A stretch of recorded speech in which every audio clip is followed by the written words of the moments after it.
But luckily for you lot, I'm not the star attraction this morning.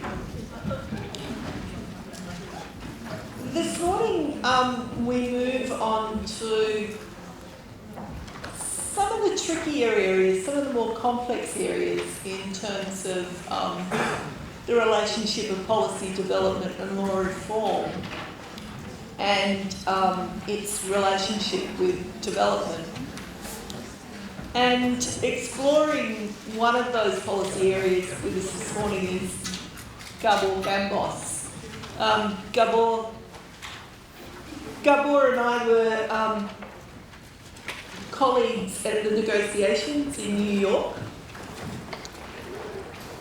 And Gabor's quiet tenacity impressed everybody during the negotiations. And Gabor is an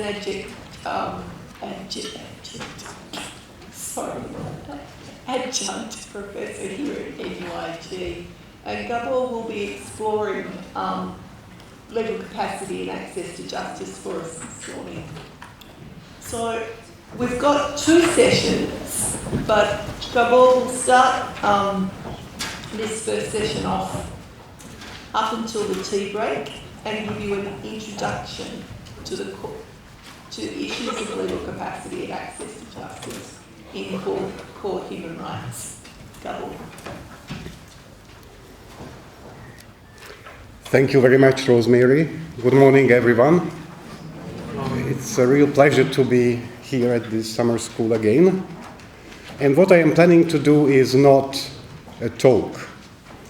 I will also talk because I can't resist the temptation if I have the microphone. But I really want to make this session as interactive and as practical as possible. I am not going to address issues about what advocacy strategies you can develop in your countries to make sure that the CRPD is becoming a practice, an everyday routine for all persons with disabilities and in the end of the day for all people. Because in the session after mine, Alberto is going to talk about some of the strategical questions about legislative reforms and also at the implementation level in some Latin American countries. Because the theme of this year here in Galway at the summer school is very much related to development, I want to read out Goal 16 from the outcome document of the Open Working Group of the Sustainable Development Goals. And it reads, promote peaceful and inclusive societies for sustainable development, provide access to justice for all, and build effective, accountable, and inclusive institutions at all levels. Now, if you read some of the targets belonging to this goal, then target number 3 reads, promote the rule of law at the national and international levels and ensure access to justice for all. And target number 9 says that by 2030, provide legal identity for all, including birth registration. I want to introduce this morning's session with my idea about the rule of law. In ancient times, people lived under the rule of the emperor, who very often was thought to be of divine nature. And then throughout history, different types of rules governed the life of societies and, in the end of the day, the lives of people, of persons, of individuals. In modern times, we want to live under the rule of law. The idea of rule of law is not modern at all. Ancient Greek thinkers have extensively written about the idea of rule of law. But the idea started to be implemented, at some levels at least, in the modern periods. If you ask people to define what is the rule of law, then it turns out to be a very complex issue, and you will find as many definitions as many people you ask. I do not want to be lost in the details, but certainly some of the definitions have a merit to be familiar with. The International Commission of Jurists in 1959 adopted the so-called Delhi Declaration, in which they, among other things, concluded that the rule of law implies certain freedoms, rights, social, economic, and cultural conditions conducive to dignity. And through this reference to dignity, they made it clear that rule of law and the enjoyment of human rights are very strongly related to each other.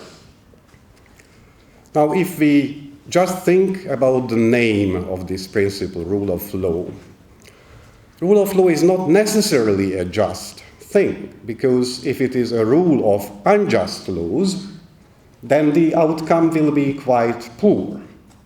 So when we use the term rule of law in the positive sense as an aspiration, and we want to make our governments accountable for the enjoyment of rule of law or the lack of it, then we think about the rule of just laws. I think if you spend a few minutes thinking about your own country's laws, you will immediately find at least a small number, if not a large number of laws, which are not necessarily just. That is why laws need to be reformed, and when we are talking about the implementation challenges of the Convention on the Rights of Persons with Disabilities, then we can experience in real life how challenging it can be to make sure that our domestic laws are compliant with the international obligations. There is an intergovernmental organization called International Development Law Organization, which again I think makes much sense in the light of the theme of this year of the summer school.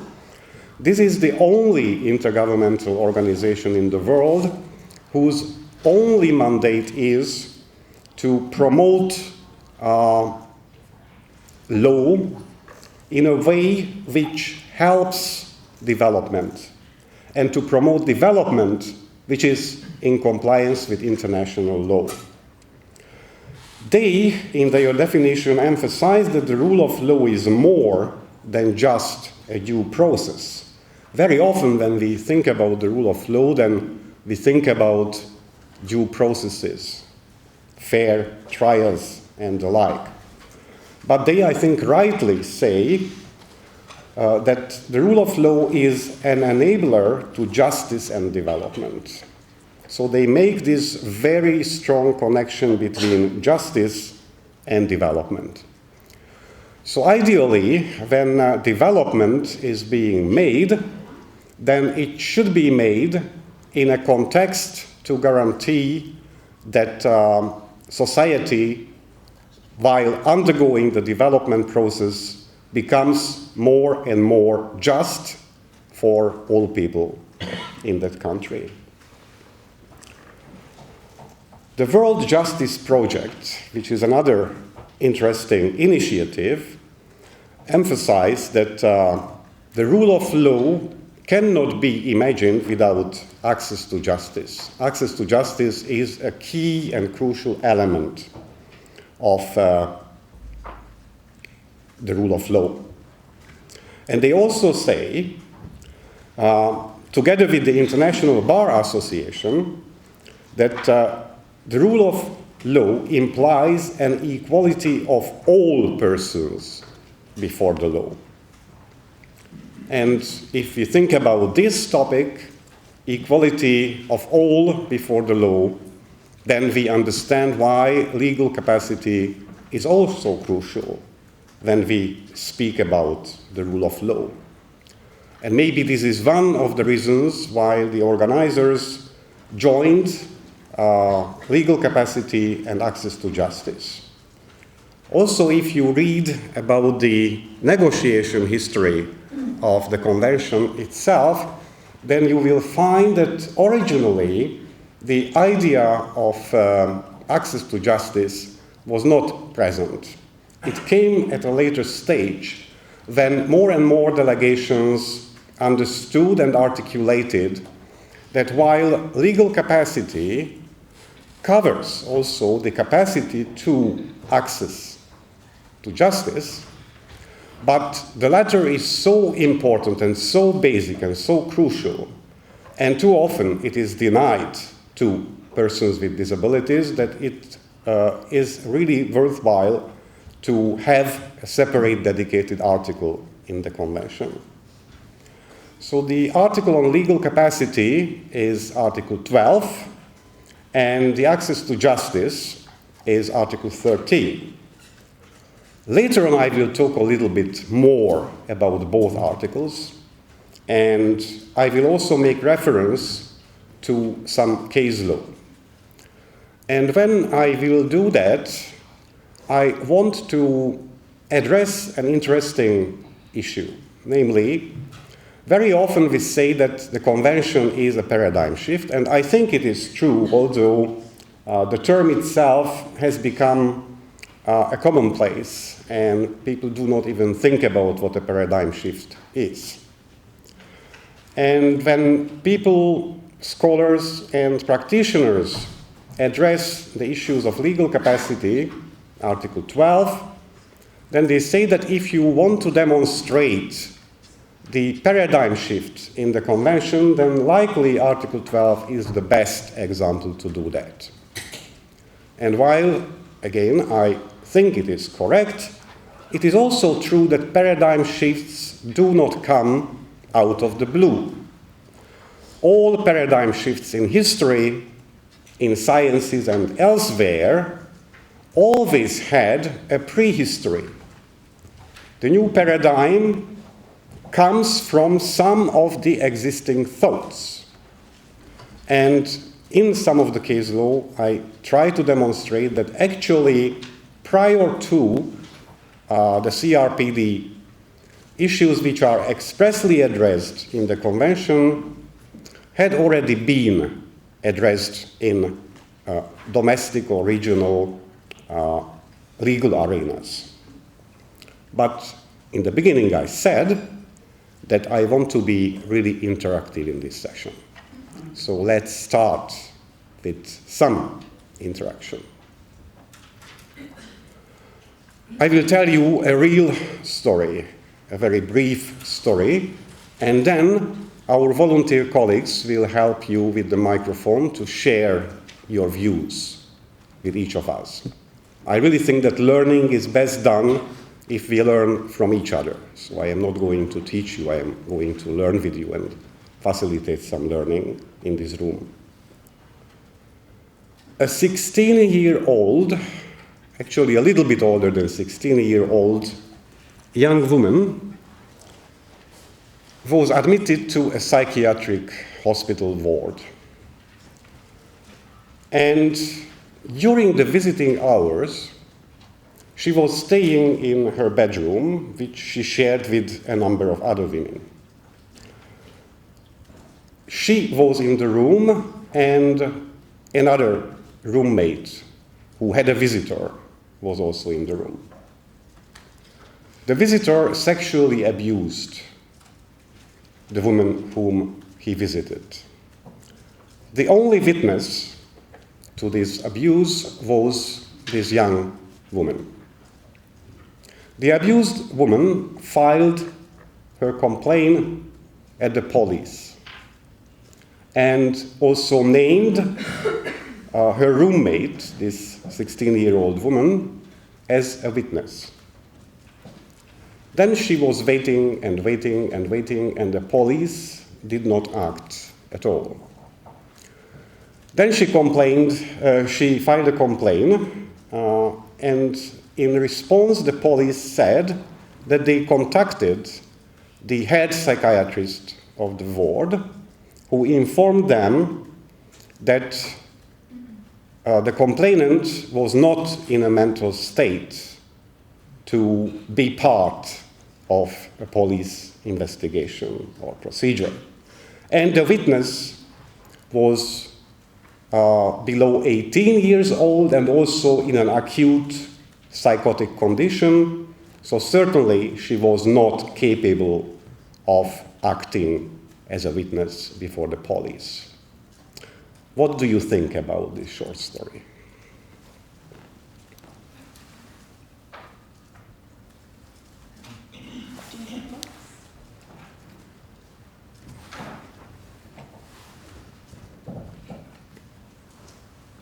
Yes, thank you.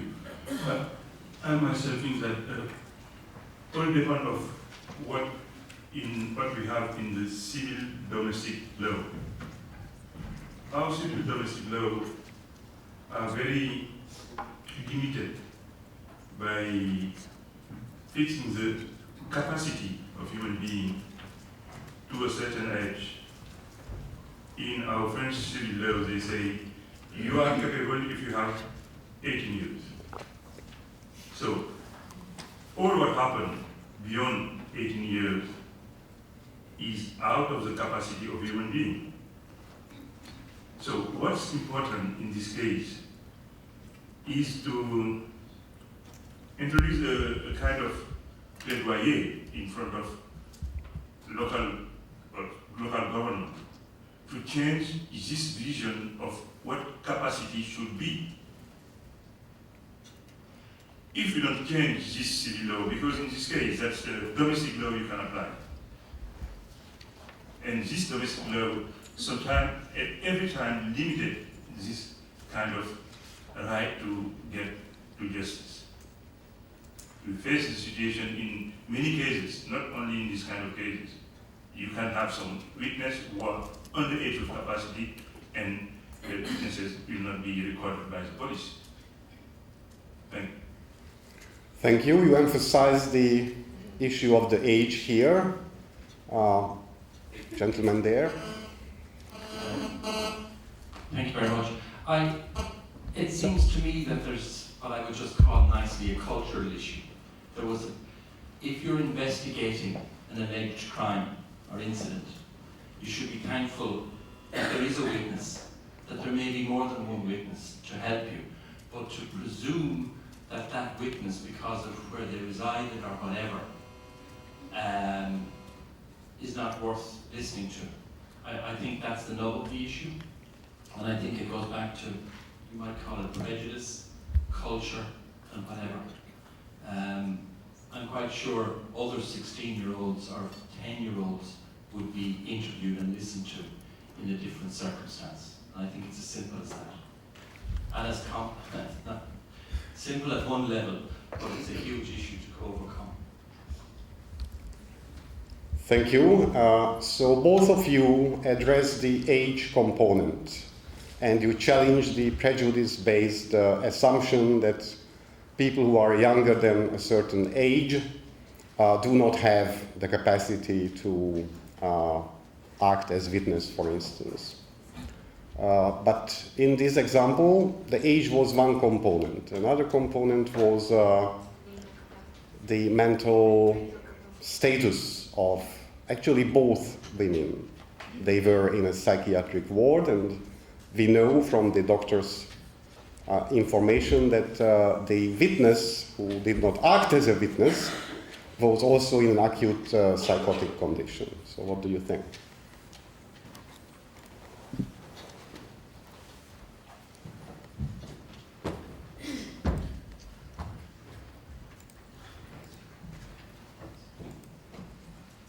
Good morning, everyone. I think for me the issue is, I suppose this is where the legal conundrum lies. You know, whether, what would be the extent of the mental disability, as it were. In Namibia, for example, based on the common law and our criminal justice system, what is available is, for example, you could apply to have a curator appointed to act in the interest of this person. And I'm not even sure whether the appointment of a curator would necessarily address the limitations that a particular individual would have in terms of his or her mental capacity. But I think everybody must be given an opportunity, for example, to have their case taken on, and for an independent body like a court to make a determination whether or not a particular individual is capable of presenting evidence, and in the event that they're not, that the court is the upper guardian of all persons, would then make a decision in that regard. So I think a curator appointment and also an independent determination of the extent of the disability would be useful in this case. Thank you. What I heard from your comment is that a curator would be a good idea, and the curator should represent the best interest of the person. What other opinions are there? Thank you. Good morning. This case strikes me as, in most countries, a 16-year-old would be a minor, a child, and really the police should have done forensic of the room, and also that the victim be brought to a hospital,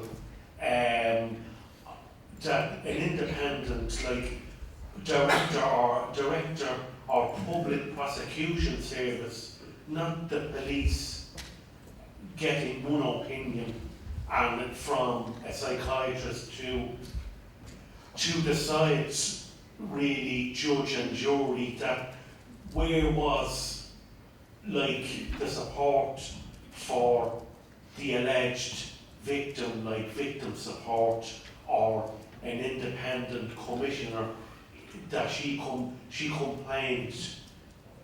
It was like the person was not taken seriously because of her mental health. Yes, I think for me, your sentence that the person was not taken seriously on the ground of her mental health is very significant. And I would even go a little bit further and say that the person was not taken as a person.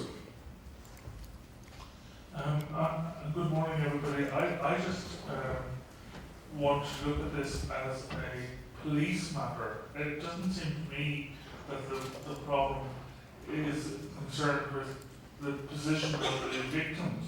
Really, what the difficulty was that the police looked at it as a procedure. Could they advance their procedure to a prosecution? No, they couldn't, because they were told that the victim didn't have the capacity to be able to perform, for want of a better word, in the court.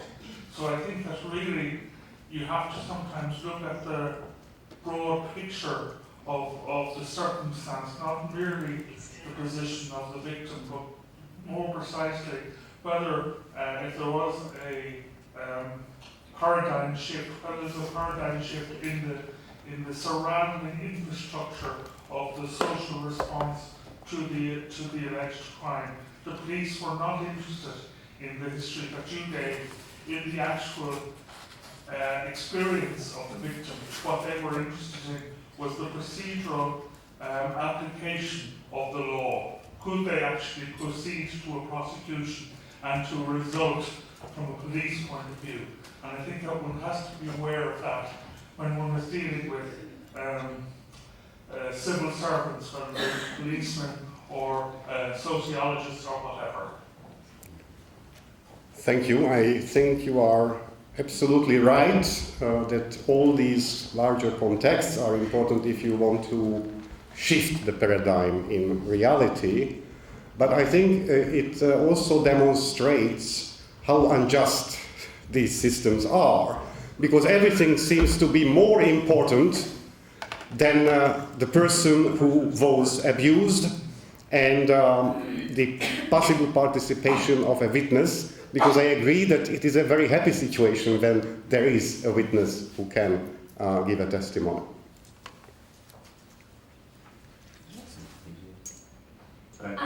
My name is Katie, and I don't really know anything about law and policy. I'm more like in the rehabilitation side and going for occupational therapy in America. But we see this problem a lot in the States of this happening.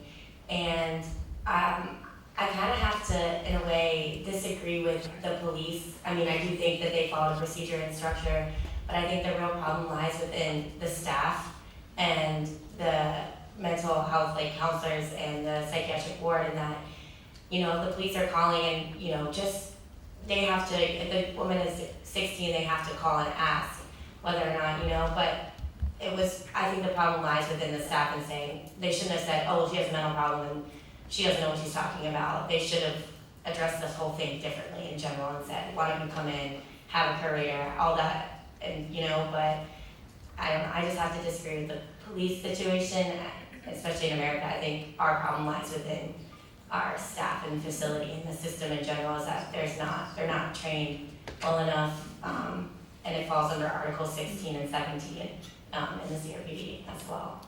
That is just not correct. Thank you.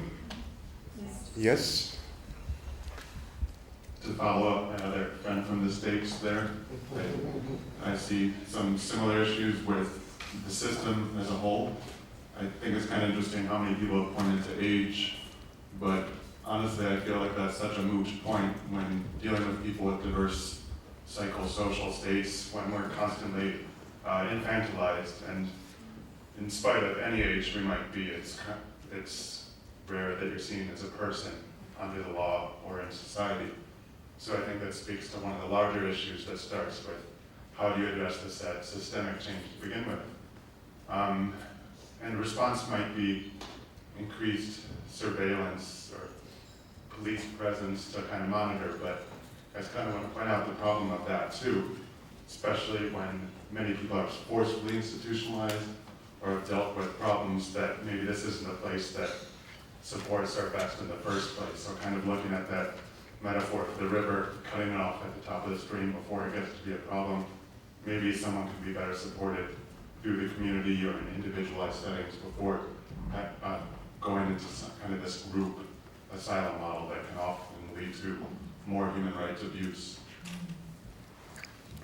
Thank you. I personally would hate, if there would be a very intensive police surveillance in a psychiatric ward. Last year in September, I myself had the privilege to spend another 4 days in a locked psychiatric unit because of a stroke, by the way, because my complaint was not taken seriously and I was taken to the psychiatric ward instead of the stroke ward. So it's very nice. That is what can happen to you when you have a mental illness diagnosis. And I also agree, that Article 19, the right to live in the community, is something which also has a relevance here. So you can see how all the articles of the convention are really strongly interrelated and interconnected. Somebody else? Yes, please. Okay. Just simply, I would just say that the things that affect me most is the failure of the institution to protect both parties from being involved in this, and that failure has led to someone's account of a situation happening being discounted and not meaning anything. The second part is that there doesn't seem to be any support for the witness for her to make a statement to the police and support it in such a way that maybe her psychological condition can be a factor, but also that her statement may be taken into account as well and it's true. So I just think those are two areas that I would see that have failed. Thank you. I think just to buttress what many of the speakers have said, I would think that this is where legal capacity is brought in as well as inclusiveness, because the police, perhaps their capacity have not been built to be able to deal with cases of such, and so they will not give attention to the victim. I also see that there is a cultural issue in that case because of the age involved. And so if you want to have such a case in court, you must have inclusiveness of parties such as social welfare institutions. you can just rely on the police or perhaps the psychiatrists the sections, but the other parties are involved, I believe justice will be assessed by the victim. Thank you. We have one over here. My name is Shubsam from the University of Namibia, and I think legal capacity in Article 12 and 13, I think it becomes a multi-discipline or multi-sectional cutthroat issue, because at the end of the day, the police maybe were following orders or manuals or whatever, or the age group, but it seems like the power lies with the doctor. The doctor is the one that told the police that, listen, this person is not capable of doing A and B, so please don't bother.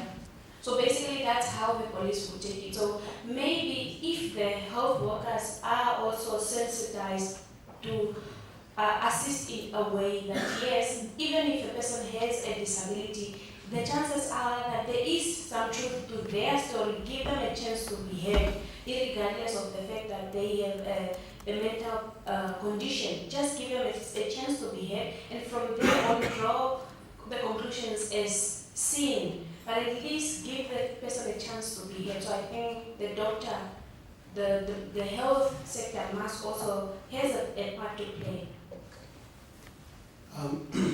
I'm Ali Martin from the National Commission for Persons with Disabilities in Sierra Leone. I'm just buttressing to what my Namibian colleague has said. What the psychiatrist should have done was to firstly listen to the two people, that is the complainant and the witness, and upon whatever they would have got from them, then they could have invited the police, or they could have done otherwise. But then again, there is a need for legal and capacity building among social and health workers dealing with people with disability, mental disability inclusive. Because at that particular health department, had they received any legal training, they should have been of a support to the police. Of course, the police too was too hasty to have concluded based upon the report from the medics. What they too should have done was to give a second chance, or to give a first chance hearing to both the complainant and the witness. Then they should have been able to judge better based upon the comparison of statements from the two people. Thank you. Anybody else? Yeah.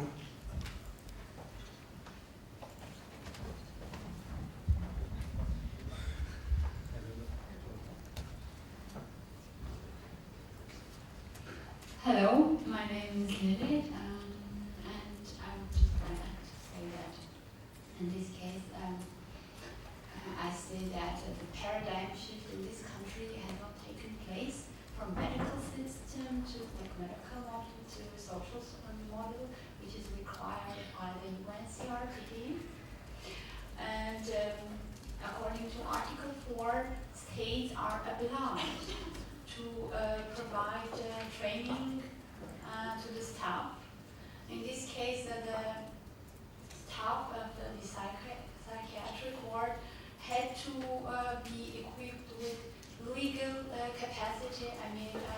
They had to know how to protect and promote the rights of people who would happen to live in this psychiatric hospital. And if they were trained, I am sure they could be able to protect and to help these people. And I have a question regarding the situation. The abused person had a chance to complain, file a complaint, but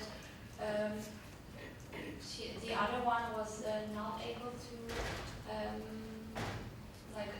act as a witness. How it happened that one person with a psychiatric condition could complain, but the other one could not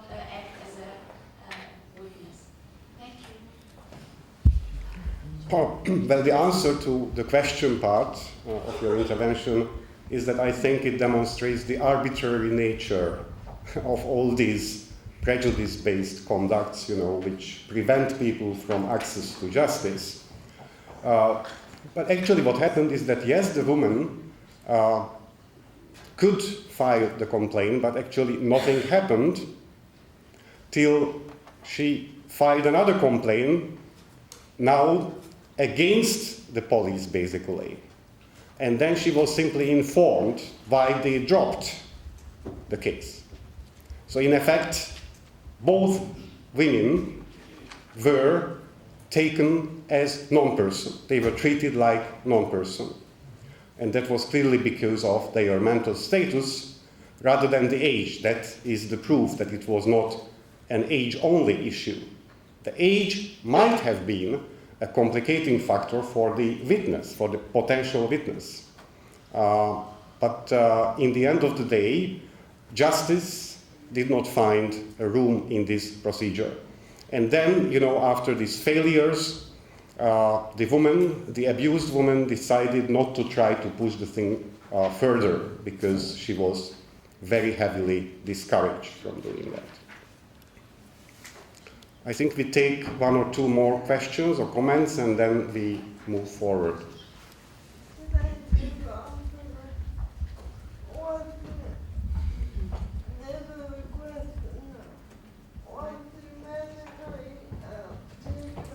Hang on.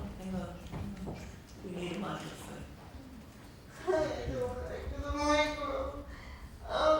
What's the medically talk about?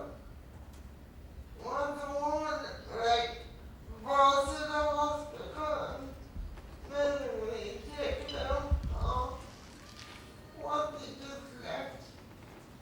She wants to know was the girl medically checked out. She wants to know was the girl medically checked out. She was abused.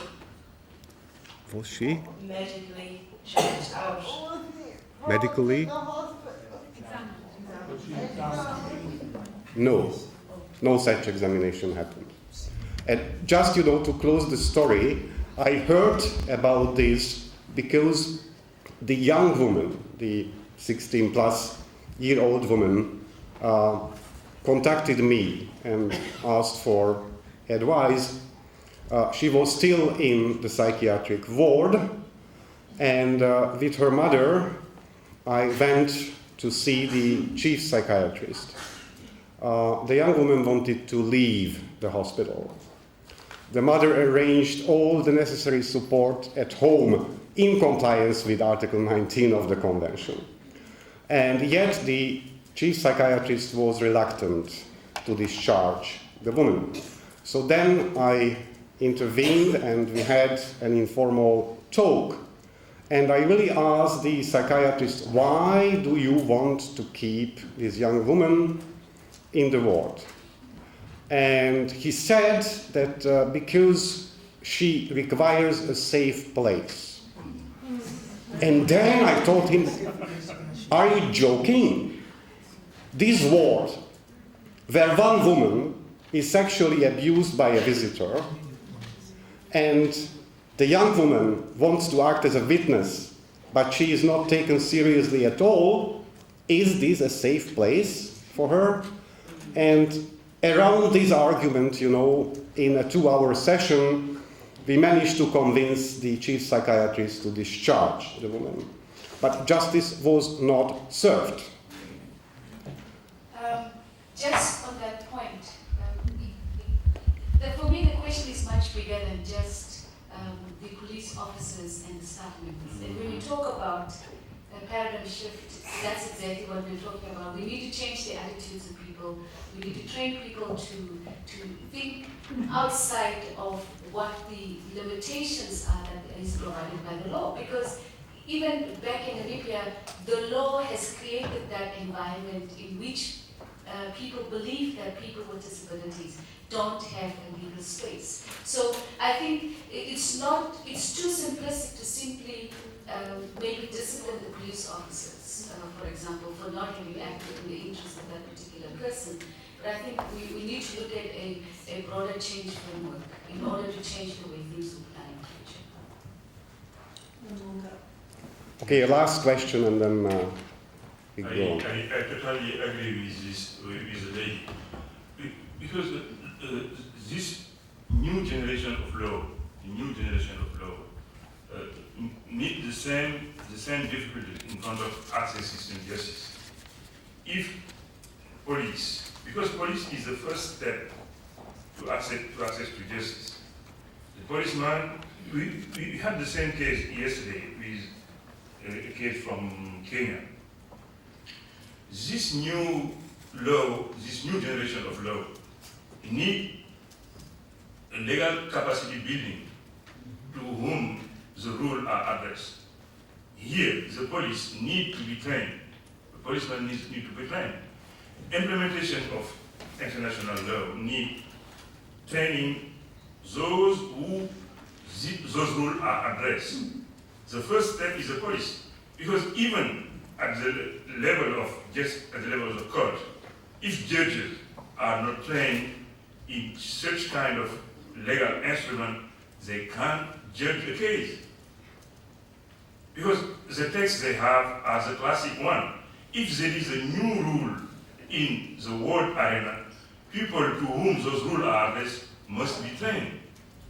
If the policeman was trained that there is a new convention addressing these new cases, he should behave in another way. Thank you.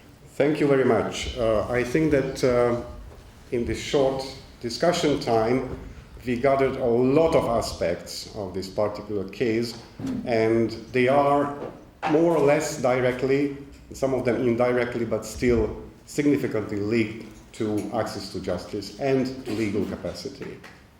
So it's not an abstract concept of rule of law.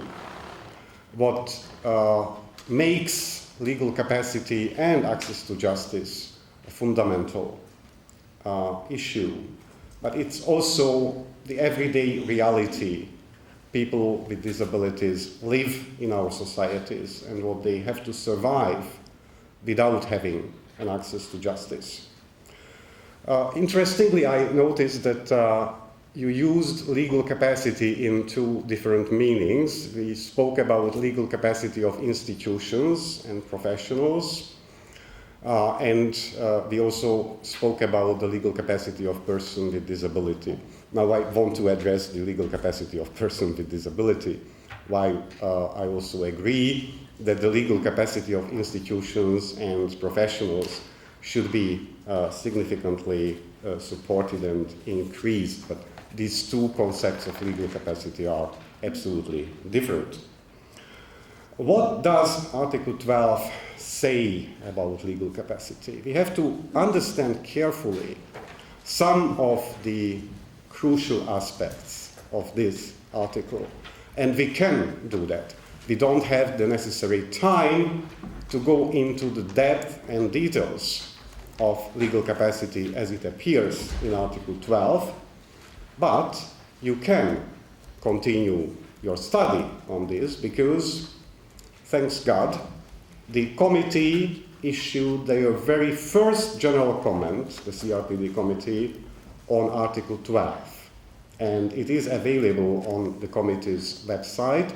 And I will also put this general comment together with other materials in the Dropbox later today or the latest tomorrow. So you will have an opportunity to go into more details.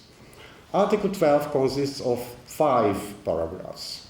The first paragraph simply reaffirms that persons with disabilities are persons. And that's, while it sounds obvious, we saw in this little example that very often this is not the case.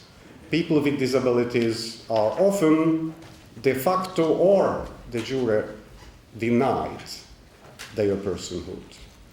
They are not seen as full persons. Paragraph 2 clarifies the meaning of legal capacity. It says that legal capacity has 2 components, and both are equally relevant. Legal capacity means that the person has rights. The person is a right holder. But it goes further and says clearly that legal capacity also means the capacity to act. That is, persons with disabilities, and all persons with disabilities, regardless the severity of the impairment, regardless the type of the impairment, etc., enjoy their legal capacity. And the term enjoy is used in the article, which is more than just have, on an equal basis with others. So it's clearly said in the first two paragraphs that this article has a non-discriminatory component on an equal basis with others, and it leaves room for no exception based on disability. This also means that unsoundness of mind, which I think originally was used in the English legislation, but then it spread over jurisdictions and continents. Unsoundness of mind or any other condition shall never be used as a legitimate reason for the denial of legal capacity. This also means that legal capacity is not the same thing as mental capacity. And we saw in the example that very often, I would say too often, people confuse these two things. While a psychiatrist, for instance, may have a competence in terms of a person's mental capacity, the psychiatrist has no whatsoever competence regarding the person's legal capacity. Legal capacity is not a fact. Legal capacity is a fiction. And in the case of non-disabled people, legal capacity is not questioned. You don't have to prove it. Nobody will assess your mental capacity. They do not confuse these two things for non-disabled people.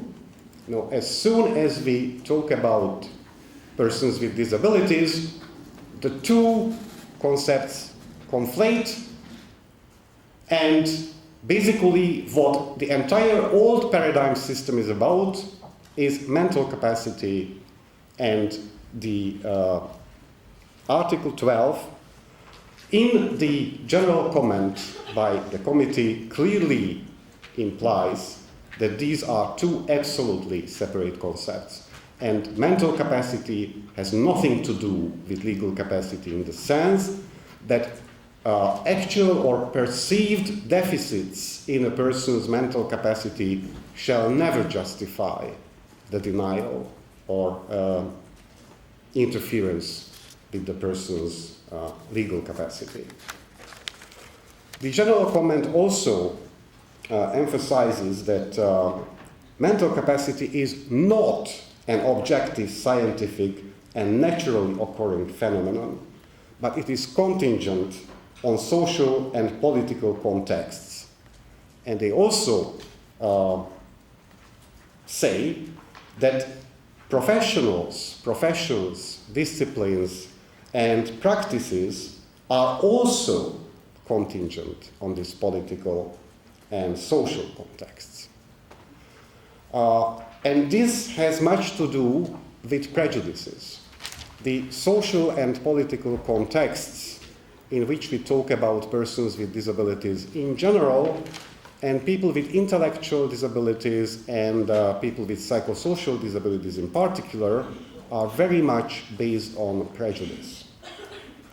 Of course, some people may ask the question at this point, how to exercise legal capacity, for instance, in relation to access to justice. For instance, think about that woman who wanted to act as a witness. How can a person with a perceived or actual mental capacity deficit exercise this right, how that person can give a witness testimony. We will address this a little bit later using a concrete example. Paragraph 3 of Article 12 is about the new paradigm. It's okay, now in the first two paragraphs, Article 12 recognizes legal capacity of all persons with disabilities on an equal basis with others. The question comes, what to do if the person with disability has barriers around them in the real enjoyment, in the exercise of their capacity to act. The old paradigm was a curator, a guardian, a substitute decision maker. A court or an administrative body appointed someone whose duty was to act on behalf of the person, for the person, instead of the person.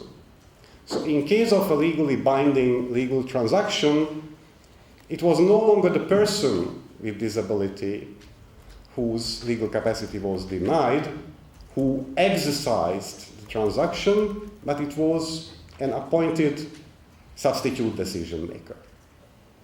And yes, the principle based on which the substitute decision maker was supposedly obliged to act was the best interest of the person. And some of you mentioned that a curator would be a good idea and the curator should act in the best interest of the person.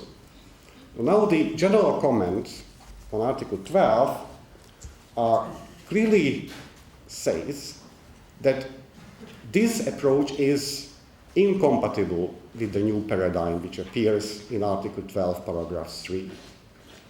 What has to be done is to provide access to support to the person with disability to exercise his or her legal capacity.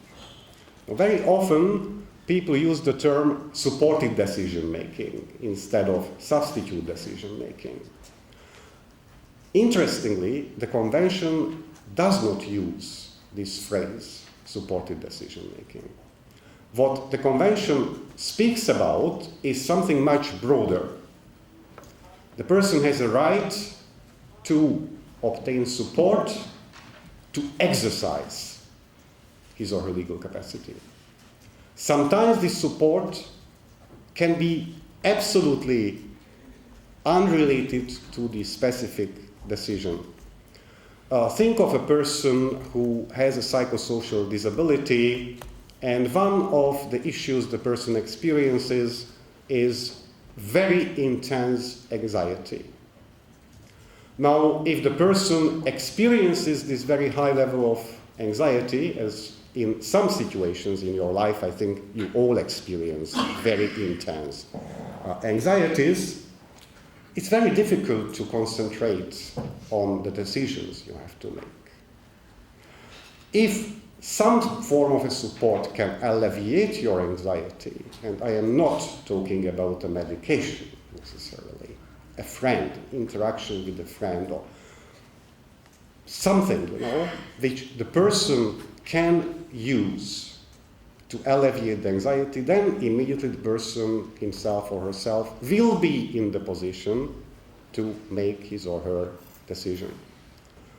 This is also included, this sort of a support, under paragraph 3 of Article 12.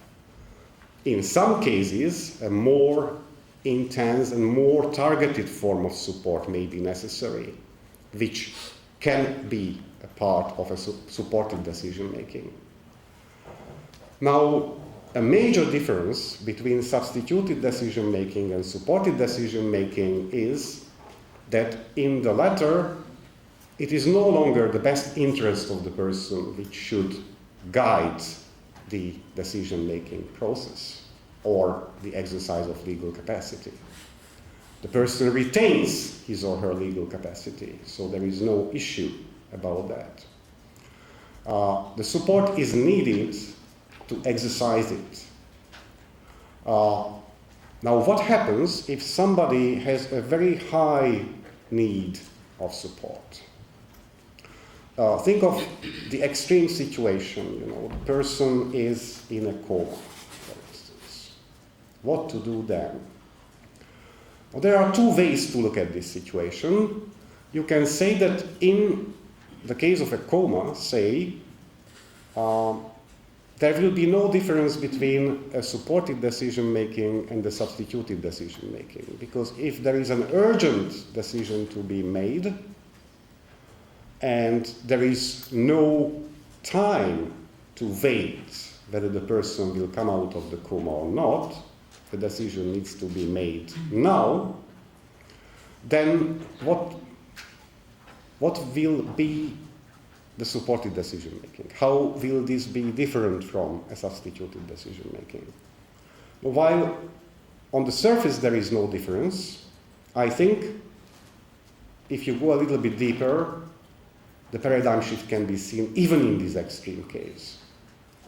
As the general comment says, what is compatible with Article 12 is not the best interest principle, but what they call the best interpretation of the person's will and preferences.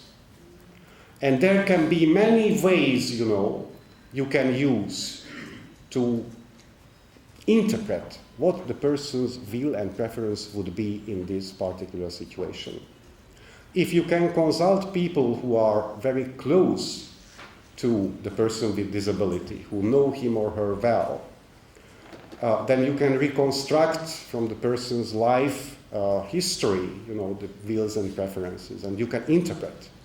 You may make mistakes because the situation is not black and white. But you cannot ignore, you cannot put the person aside. If you have a little cue what you can use to interpret the person's will and preferences, you have to do that. And of course, we do know that in practice, it is not the situation of coma which is the massive problem with legal capacity and substitute decision making. It is persons with acute mental health conditions who express their will and preferences, but people around them simply don't want to believe that it is the person's will and preference. So when people refer to the coma case, while it's intellectually interesting, I think practically that is not too difficult. The real issue comes when you go to mad people like me, who express what they want and what they prefer, and yet they, in the old paradigm, can be very easily ignored. This is no longer compliant with international law. Paragraph 4 of Article 12 is about the safeguards. Now, it's a very tricky paragraph. We all know the safeguards in the old paradigm. But in the old paradigm, when you appoint a substituted decision maker, what you safeguard is not the person's exercise of his or her legal capacity. It is just the opposite. You need, in the old paradigm, you need safeguards because you deny the person's legal capacity. And you appoint it to somebody else. And you have to make sure that there will be no abuses on behalf of the substitute decision maker. Now in the new paradigm, it makes no sense. The person retains their legal capacity. What makes sense is that safeguards are necessary to ensure that the person's will and preferences are the guiding principles in the exercise of the legal capacity. And finally, paragraph 5 of Article 12 is about financial and economic affairs, and it's very relevant in practical terms because in many instances, under the old paradigm, people are deprived of their legal capacity exactly because there is an important family affair regarding finances and economy. There is a house, there is an estate, there is a bank account, there is something the family wants to have, want to dispose on, and if the person has psychosocial disability or intellectual disability, then the old paradigm gives a very easy way to do that. That is one of the reasons, why the safeguards in the old paradigm are so important technically, because these abuses are not exceptions, they are rather the rule in countries, where substitute decision making is massively used. And this was demonstrated in a large number of research on the area.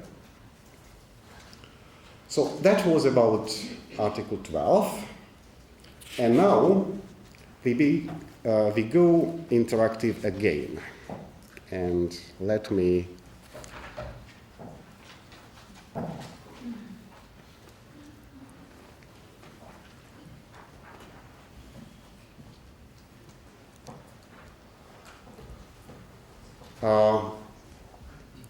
imagine that there is a person with intellectual disability, a quite significant disability in terms that the person needs intensive support in his everyday life. And this person wants to give, again, a witness testimony before the court. And the court rejects this idea, saying that this person with intellectual disability cannot explain what it means to promise to tell the truth and not to lie. Okay, so the court says that I will not hear this witness because the person cannot explain me what it means that he has to promise to tell the truth and not tell lies. The person is not satisfied with this and consults with you. So the person asks you to advise him whether the court was right or not and what he could do, what he can refer to in, say, international law. We have someone just over here on the blue t-shirt. Yeah, George, can you pass it in? Yeah. Lady in blue t-shirt.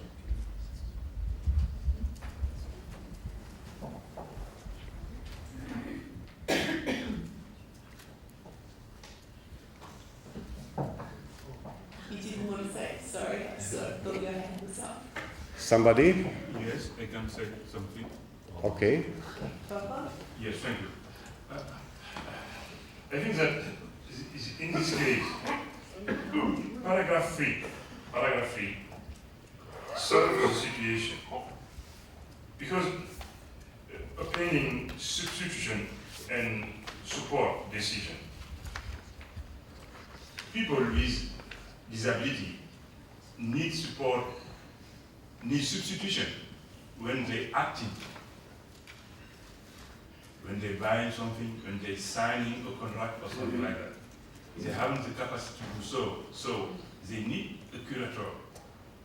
But to access to justice, they need the support. I think that the legal instrument, the legal provision to put on the table is this paragraph 3 of Article 12. This paragraph solves the situation of people with disability. In front of the court, they need a substitution because the capacity is exercised by the person who substitute to the people with disability. These people replace the one with disability. In my understanding, the sense of substitution, of support in the level of the court. I am not sure if I fully understood it. I think Article 12 clearly says that anything which is a substitution is no longer compliant with international law. Yes, I know that in domestic laws we still do have substitution, and we have to work on all the legislative and practical changes, but in a CRPD compliant way, substitution is not allowed. But application of international law is always domestic. Absolutely true, and we will hear in the next session about what can we do to change our domestic systems to be compliant with the CRPD. Please. Yes. Hello, I'm from Germany. I'm doing my PhD on legal capacity, and I was about to respond, but I think you pretty much already said that Article 12 clearly and explicitly says that there can't be substituted decision-making, but the person has to be supported. And apart from Article 12, I would also recommend the person to use Article 13 on access to justice, which clearly states that persons with disabilities have to be accommodated to witness in front of court as well. It's very important, before I give the floor to the next person, Article 13 is specially about access to justice. So it speaks in more details about one particular but very important aspect of legal capacity. And the person needs to be accommodated. That is one of the obligations which are there. It's important to notice here that what accommodation is required under Article 13 of the Convention is not the generic reasonable accommodation. Reasonable accommodation is an overarching obligation because, as the Convention clearly says, denial of reasonable accommodation is discrimination on the ground of disability. And CRPD has a very strong non-discrimination component. But if you look at the text of Article 13, you will see that the procedural and age-appropriate accommodations which are required here have a broader scope than reasonable accommodation. So the court or the police or whatever organ of justice cannot do the same analysis of whether an accommodation is reasonable or not. Thank you. The next. Thank you. I'm an engineer, so I'm here to learn from the legal side. I'm really, it's a wacky idea. I think I'm a disability activist as well. But if they were asking me that question, and based on the jurisdiction, would it be wise to bring in a polytest in terms of determining whether they're going to speak the truth or not? Okay, it's an interesting idea. Yes.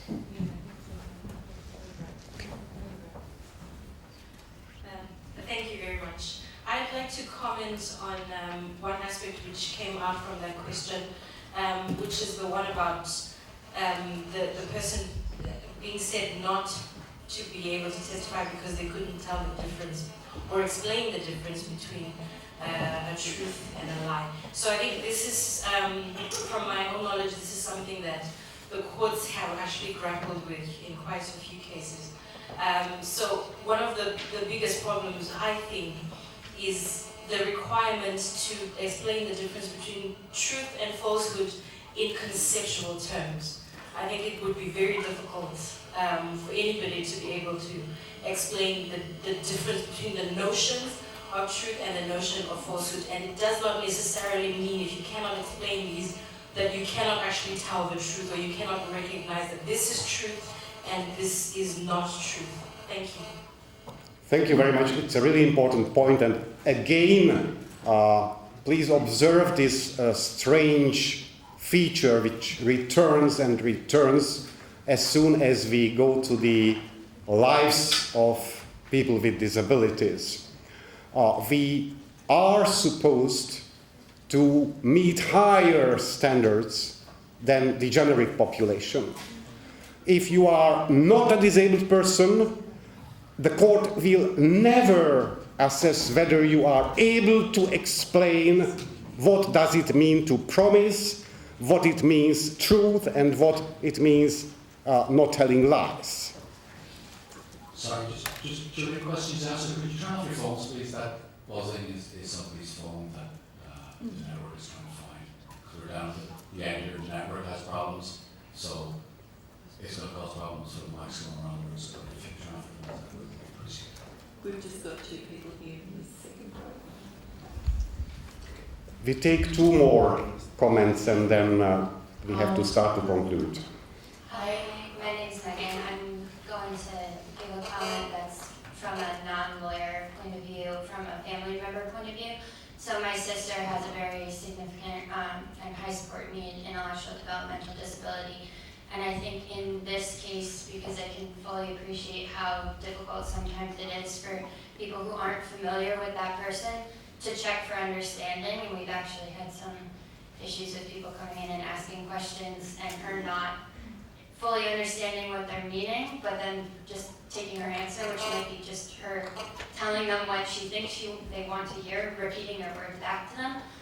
And to consult with family members or people that know that person very well, because that person may very well have been taught the difference between the truth and a lie, but may explain it to you in a way that, as was said earlier, might be a lot more concrete or a different way, so that the family member can help facilitate or interpret what that person's understanding of that concept might be, which in a lot of cases is going to be a lot more concrete, and break down some, because a lot of these, like explaining Article 12 to my sister would be a very complex task, and we're going to have to like break down a lot of that legal language for that person so they understand their rights in a way that's meaningful for that actual person. Thank you. Excuse me. That was a sneeze. I got a comment. Hi everyone, my name is Guillaume. I'm a French lawyer. I worked with the French Council of People with Disability for European questions and with Handicap International. I worked in a lot of cases with people with disability, for example, in relation with forced sterilization, and I saw the Goer and the other against France in 2012 has been judged and declared inadmissibility in 2012 by European Court of Human Rights. I think in this particular case I will use the Article 5 or equality and non-discrimination, because like you said before, in every situation, I worked a lot about Article 29, right to vote and to be eligible, and you know, in this kind of situation, people want to add a specific criteria of assessment for people with disability that the other hadn't to face in their life. And this article is really important in this kind of situation because it's another difficulty that the other people don't have to face. So I think Article 5 could be used in this kind of situation. Thank you very much. I really enjoyed the interaction, but we have only about 10 minutes left, so I have to take the word back and try to conclude a little bit. This particular example we were talking about was a real case. It was the so-called R versus DAR case, in which the Supreme Court of Canada ruled that the lower court, which refused the person's request to give the testimony, was against the law. And they did not refer to the CRPD. They simply said that the Canada Evidence Act, so they used only domestic laws, and this is an example, you know, that the new paradigm did not come out of the blue. There have been understandings in local domestic jurisdictions in jurisprudence which inputted into the negotiation process of the CRPD also. And this is one of the cases, where based on purely domestic laws, they concluded that this was not compliant with the existing Canadian laws. And actually, the requirement is not to be able to explain what it means to promise to tell the truth and not to tell lies, but what is required is the capacity to promise to tell the truth and not tell the lie. And evidently, the person was capable of doing that, while the person was not capable of explaining in abstracto what it means to promise to tell the truth and tell the lie. No, I do not deny, and I think that nobody who takes Article 13, access to justice, of the CRPD, and Article 12,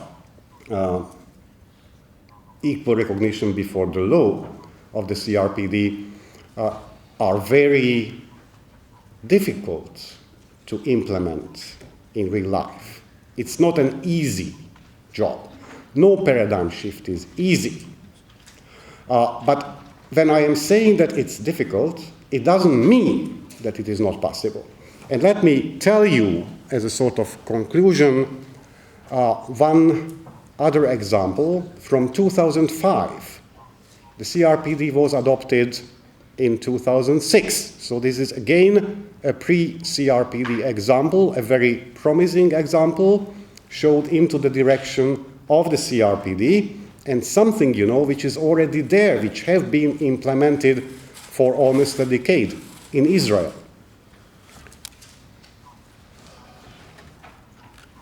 I have to find my...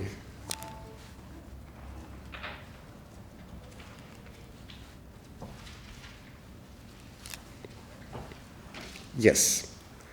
In 2005, the Parliament of Israel adopted a new act, the Investigation and Testimony Procedural Act, accommodations for persons with mental or intellectual disabilities. And they talk about adaptations provided for under the law, which are very similar to the requirement of procedural and age-appropriate accommodations in the CRPD. So if you like, you can grasp what the CRPD talks in Article 13 about procedural accommodations if you look into this particular piece of domestic law of Israel. They name a number of adaptations which should be provided in procedures. Questioning performed by a professional, psychologist, social worker, special education professional, specifically trained in how to communicate with persons with disabilities. It is not necessary for all police people, and all judges and attorneys and whoever else take part in the justice system to learn communication skills to communicate with people with disabilities whose communication is different from the average communication. You can find professionals, and you should use those professionals in those cases. For instance, if you have a client who doesn't speak your language, then you, as an actor in the justice system, will use an interpreter. You have to use, similarly, professionals who have the skills to communicate with persons with disabilities. When I first read this act, I was a little bit concerned about professionals like psychologists, because, for instance, if you have a person with a psychosocial disability, then a psychiatrist, for instance, who is not a psychologist, though, is not necessarily the most impartial professional to help the justice system to understand my communication. But certainly, there are experts who do have this expertise. Utilization of special devices and alternative and augmentative communication, such as pictures and communication boards, to enable a person to communicate effectively. Again, you know, even non-verbal people with disabilities. For instance, think about a non-verbal person with autism. The person may be very well prepared to be a witness or even to be a juror, you know, in jurisdictions when jurors have a role to play. Simply the fact that their communication is non-verbal should not exclude them from having an access to justice. And the solution is very simple. Just, you know, you need to be familiar with what sort of alternative and augmentative communication tools are there. Giving testimony behind closed doors, in the judges' chambers, and without official attire. Now, on the first side, this may sound a little funny, but I, as a person with psychosocial disability, can assure you that when I am in a courtroom, and so far I was only a witness in courtrooms, but even being a witness in a courtroom is an enormously stressful thing. Then I have to go to the court building just for administrative purposes, you know, an NGO business. When I enter the door of the building, my heart is really, really beating, and I am anxious. And I spoke to people, you know, who are not persons with psychosocial disabilities, who acknowledged that being in a courtroom can be a very stressful experience.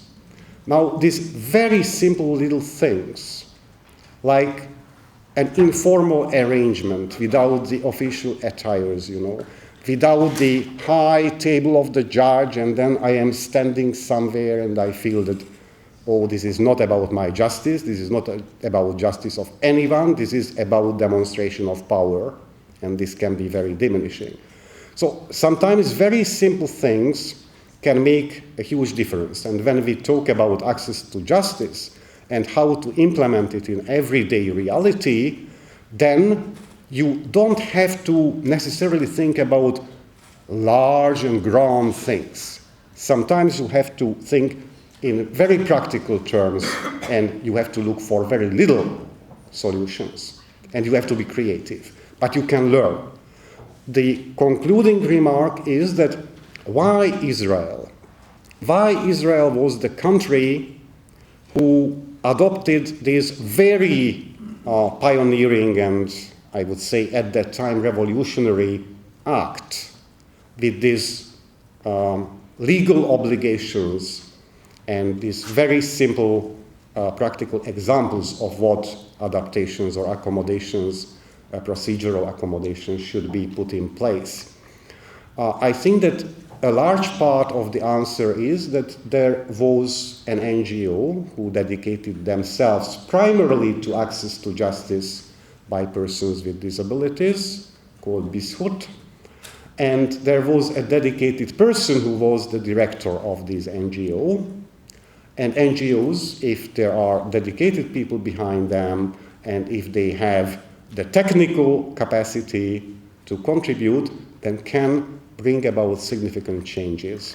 And I think this can be a good bridge to the next session, which will be after the tea and coffee break, because we will hear about how to implement Article 12 and Article 13, what can be done, what strategies we can think about when we want to work on the real implementation.